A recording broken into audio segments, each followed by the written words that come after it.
0 seconds.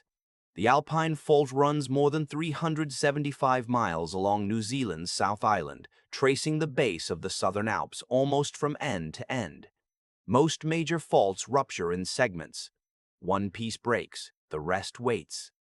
The Alpine Fault doesn't do that. Sediment records pulled from lake beds and swamps along its length show it tends to break along nearly its entire length in a single event, roughly once every 300 years.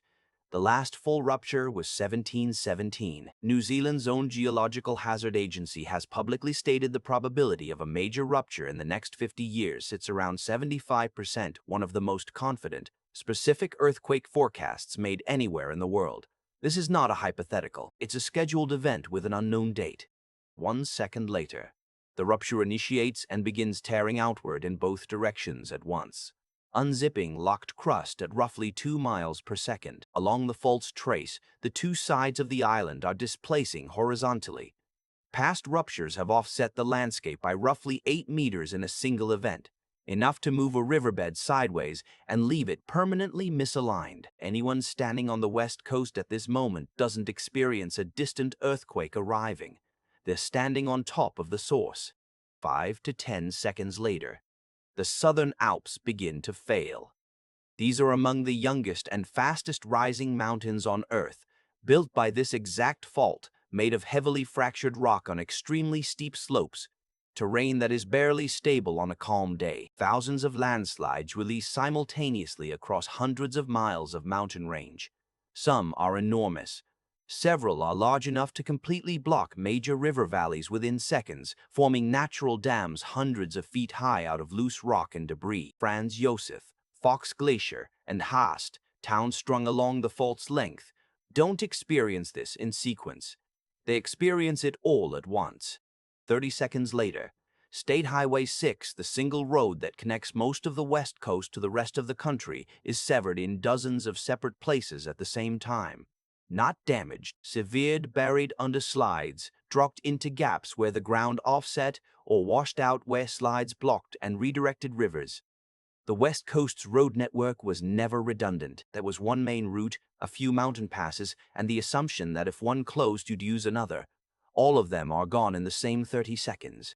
45 seconds later, the rupture is still propagating. A fault this long doesn't fail instantaneously. The tear travels, which means the total duration of strong shaking in any one place runs far longer than most people's mental model of an earthquake. Along the West Coast, buildings are being worked by ground motion for a minute or more. Older timber-framed houses, common throughout these towns, actually perform relatively well in shaking. Timber flexes. What fails is everything rigid attached to them. Chimneys, water tanks, foundations that weren't bolted, and unreinforced masonry on the handful of older commercial buildings in each town center. 1 minute later, shaking is being felt across the entire South Island and well into the North Island. Christchurch, more than 100 miles east of the fault trace, takes serious damage.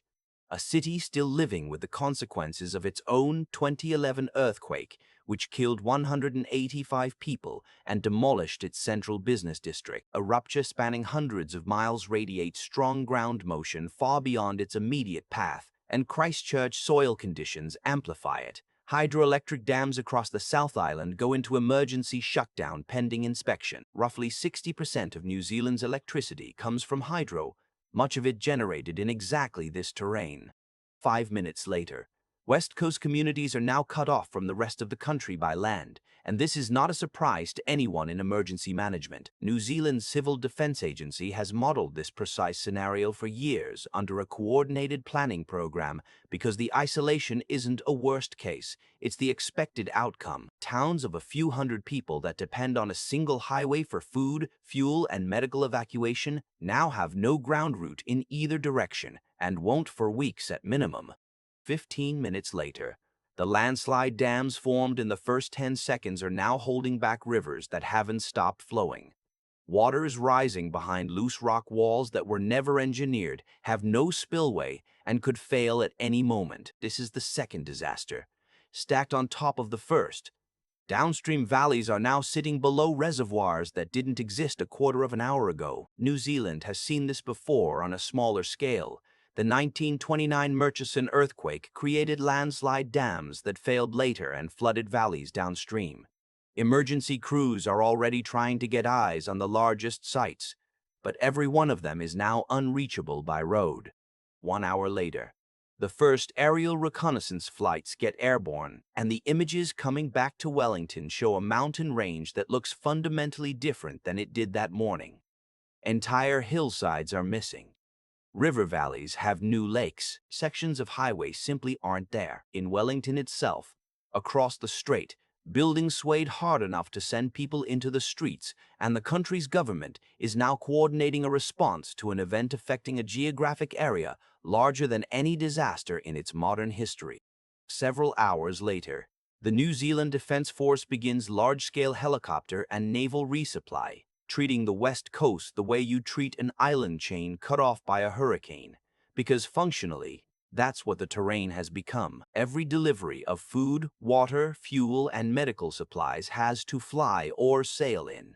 Search and rescue is being conducted the same way, which means the number of teams that can operate at once is limited not by available personnel, but by available aircraft. Injured people in remote settlements are waiting hours for evacuation that would normally take 20 minutes by road. 12 hours later, night falls on communities with no power, no road access, and no reliable communications, and this is when the isolation becomes psychologically real rather than just logistical. Households are running on whatever water was in the tank and whatever food was in the pantry.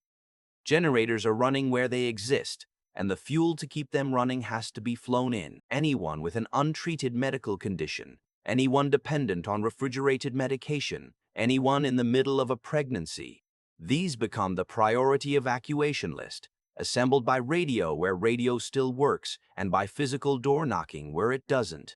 1 day later, landslide dam mapping is complete enough to be frightening.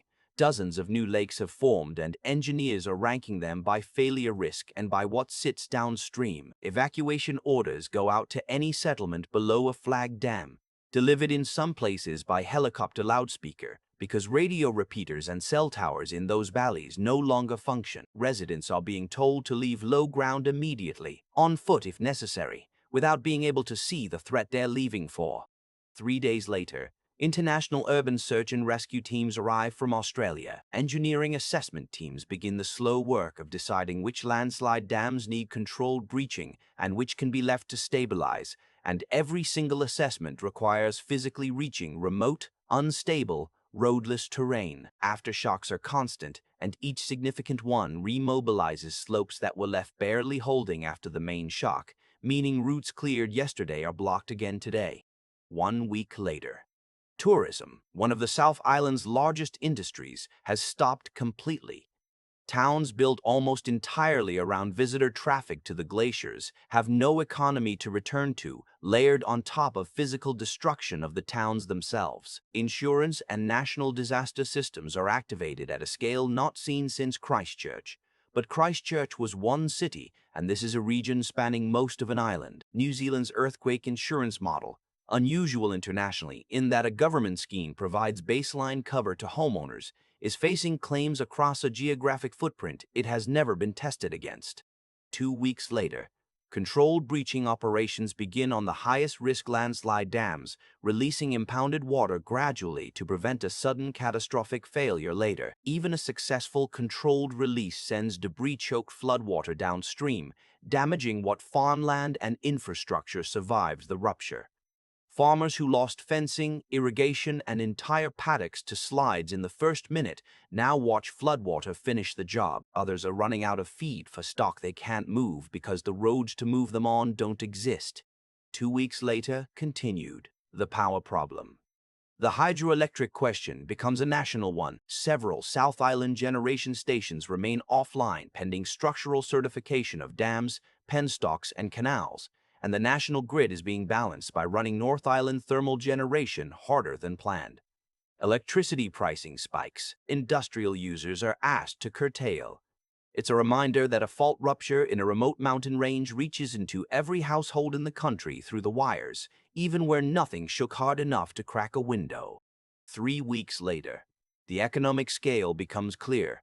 This is a country of roughly 5 million people, and the disaster has simultaneously hit tourism, hydroelectric generation, dairy and agriculture, and a national transport corridor. That's not a regional event the rest of the economy absorbs quietly. Rebuild estimates are being drafted in the tens of billions. Small West Coast settlements are seeing permanent population loss as evacuated residents settle in Christchurch or the North Island and quietly decide not to return to a town with no road, no jobs, and no timeline. 1 month later, reconstruction on State Highway 6 is underway but slow because there is no single repair. There are dozens of separate slide and washout sites, each needing its own engineering solution, many in terrain still actively moving. Some landslide-dammed lakes remain under monitoring, and a few will simply be left as permanent new features of the landscape. Others have been breached and left behind valleys full of rock where farmland used to be. And the fault itself is calm. It released roughly 3 centuries of accumulated strain in under a minute and reset its own clock. Geologically, it won't do this again for hundreds of years. That's genuine reassurance for whoever is living there in the year 2320, for the people rebuilding a road through a mountain range that moved 8 meters sideways in a single afternoon. It's not much comfort at all.